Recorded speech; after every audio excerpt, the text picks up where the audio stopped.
Hello students, I hope you are fine. In the previous lecture, we have discussed the chapter Algebraic Expressions. Now today, we are going to learn our new chapter number 13, Exponents and Powers. In this chapter, today we will discuss about introduction of exponents and base. See students, do you know what the mass of the earth is?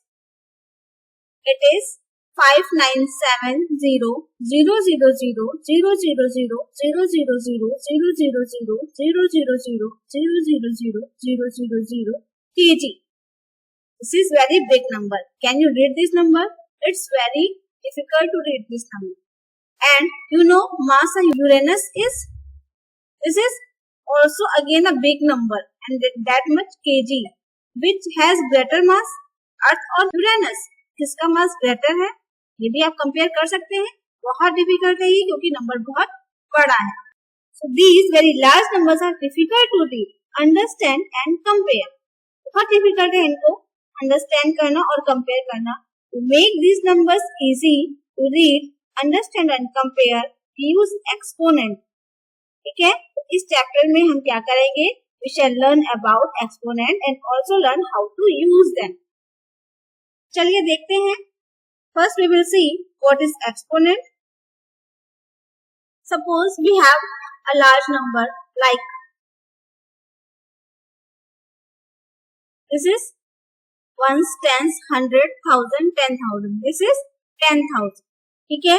तो इसको हम कैसे exponent form में लिखेंगे? तो सबसे पहले हम क्या करेंगे? इस 10,000 को ब्रेक करेंगे. क्या हम इसको इस तरह से लिख सकते हैं? 10 मल्टीप्लाई 10 मल्टीप्लाई 10 मल्टीप्लाई 10. देखिए 10 का मल्टीप्लाई 10 में कराओगे तो 100, 100 का मल्टीप्लाई 10 में कराओगे तो 1000, 1000 का मल्टीप्लाई 10 में कराओगे तो 10,000. ठीक है? तो अगर हमने किसी नंबर को ब्रेक किया सेम नंबर्स के फॉर्म में, देखिए सब सेम नंबर्स है कि नहीं है. अब हम अगर इसको एक्सपोनेंट फॉर्म में लिखेंगे तो कैसे लिखेंगे? जिस नंबर्स का हमने मल्टीप्लाई कराया उसको लिखा और जितने टाइम्स मल्टीप्लाई कराया, कितने टाइम्स मल्टीप्लाई करा के 10,000 आया है? 1 2 3 4, 4 टाइम मल्टीप्लाई करा के आया है. तो ये हम ऊपर ऐसे लिखेंगे छोटा सा. ठीक है? तो इसको हम बोलते हैं एक्सपोनेंशियल फॉर्म. ठीक है? यहाँ पर जो 10 है, 10 क्या है? 10 इज बेस और जो 4 है इसको हम बोलते हैं एक्सपोनेंट. ठीक है? 10 क्या है? बेस है. 4 क्या है? एक्सपोनेंट. इसको हम इंडेक्स भी बोलते हैं. ये आप 8th क्लास में सीखोगे, लेकिन इस क्लास में आप सब इसको एक्सपोनेंट ही बोलोगे. ठीक है? तो ये जो नोटेशन है 10 to the power 4, इसको हम बोलते हैं एक्सपोनेंशियल फॉर्म ऑफ 10,000. ये क्या है? 10,000 का एक्सपोनेंशियल फॉर्म. इसको पढ़ते क्या है? इसको हम पढ़ेंगे 10 to the power 4 को हम पढ़ेंगे 10 raised to the power 4. 10 की पावर 4 है तो इसको हम पढ़ेंगे 10 raised to the power of 4. ठीक है? या फिर हम इसको ये भी पढ़ सकते हैं 4th power of 10. ठीक है? और 4th power of 10. ठीक है? इस तरह से हम इसको शॉर्ट फॉर्म में लिख सकते हैं. कोई भी बिग नंबर आपको दिया है तो आप उसको इस तरह से ब्रेक करो कि उसका सेम नंबर से मल्टीप्लाई हो जाए. ओके? एक और एग्जांपल लेते हैं. सपोज लिखा हुआ है दिस नंबर. आप देखिए कितने जीरो हैं इसमें. 1 2 3 4 5 6. दैट मीन्स हम यहाँ पर 10 का मल्टीप्लाई 6 टाइम्स कराएंगे. 1 2 3 4 5 6. ठीक है? जब आप मल्टीप्लाई कराओगे तो आपको यही नंबर मिलेगा. इसको एक्सपोनेंशियल फॉर्म में कैसे लिखेंगे? किसका मल्टीप्लाई हो रहा है? 10 का मल्टीप्लाई हो रहा है. कितने टाइम्स हुआ? 1 2 3 4 5 6 टाइम्स हुआ. तो इसमें बेस क्या हुआ? 10 और इसका एक्सपोनेंट क्या हुआ? 6. ठीक है? और इसको क्या पढ़ेंगे? 10 raised to the power 6. अच्छा, ठीक है. ये तो ऐसा नंबर हुआ जिसमें हम सेम नंबर से मल्टीप्लाई करा रहे हैं जिसका बेस 10 है. सपोज आपको ऐसा कोई नंबर दे दिया जाए जिसका बेस 10 ना हो तो लाइक आपको दे दिया गया 81। अब 81 को हम 10 मल्टीप्लाई 10 तो नहीं लिख सकते, इस तरह से लिख सकते हैं क्या? नहीं लिख सकते। हम क्या करेंगे इस केस में, हम इस नंबर का फैक्टराइजेशन करेंगे, प्राइम फैक्टराइजेशन। जब 81 का आप प्राइम फैक्टराइजेशन करोगे तो 81 के वंस प्लेस में क्या है? 1 है, तो ये प्राइम फैक्टराइजेशन में स्मॉलेस्ट प्राइम नंबर क्या होता है? 2 होता है, तो ये 2 का डिवाइड नहीं होगा, क्योंकि 2 की डिविजिबिलिटी क्या होती है? यूनिट प्लेस पे 0, 2, 4, 6, 8 होना चाहिए, यूनिट प्लेस पे तो 1 है ना। अब 3 की डिविजिबिलिटी के लिए हम क्या करते हैं? दोनों का सम करते हैं, 8, 1, 9, यानी ये 81 3 से डिवाइड होगा, 3 से डिवाइड होके आएगा 27, क्योंकि 3 2 जा 6, 2 बचा और 3 7 जा 21, 27 भी 3 से डिवाइड होगा, ये आएगा 3 9 जा 27, फिर से 3 से डिवाइड होगा, 3 3 जा 9, फिर 3 से डिवाइड होगा, 3 1 जा 3।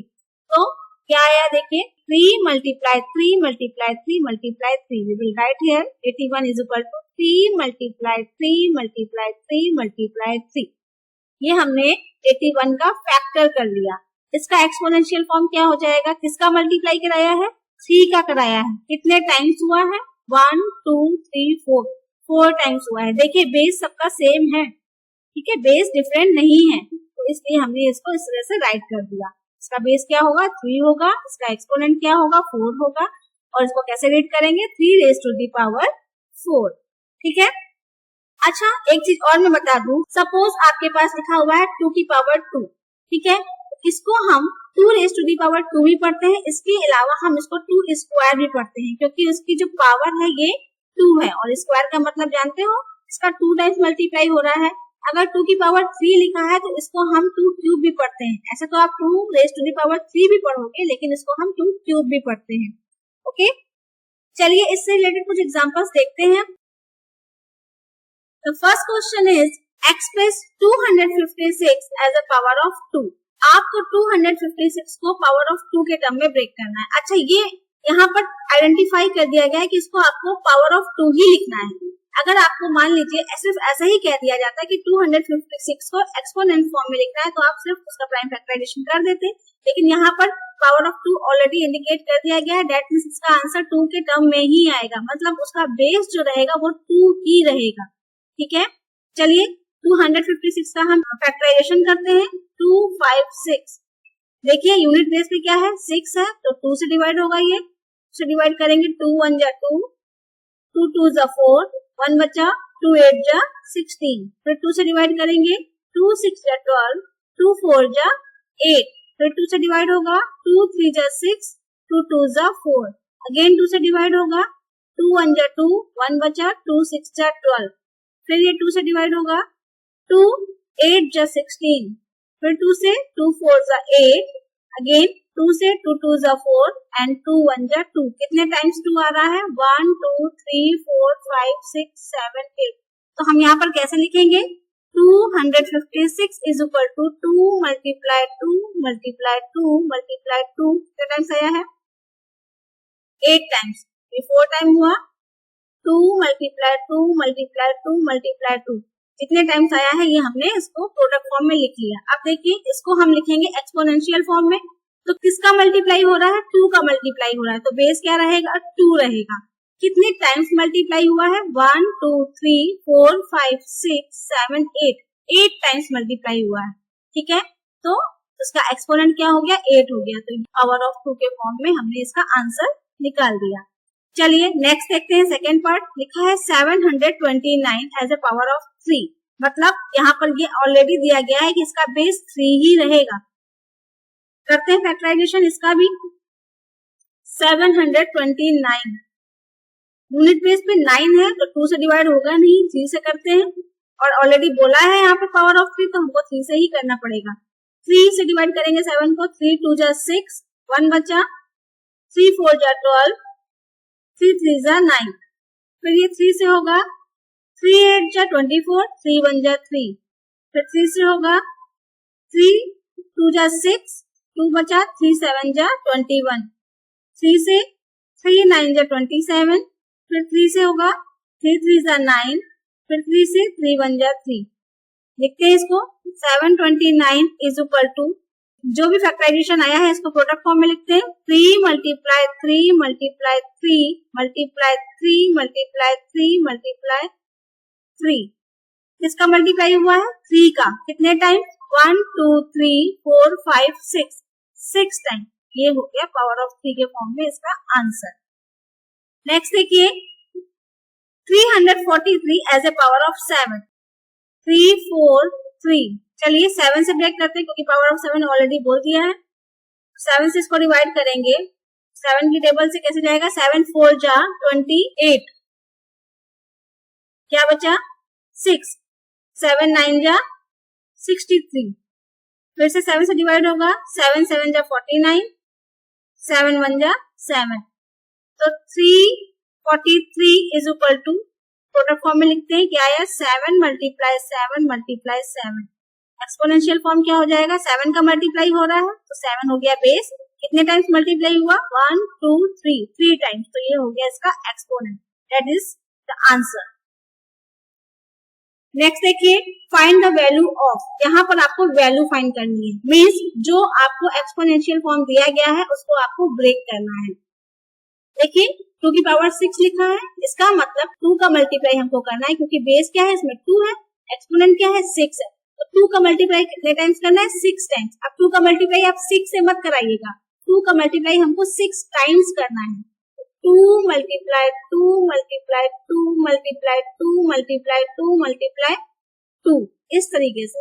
अब मल्टीप्लाई कराइए। 2 2 जा 4 4 2 जा 8 8 2 जा 16 16 2 जा 32 32 2 जा 64।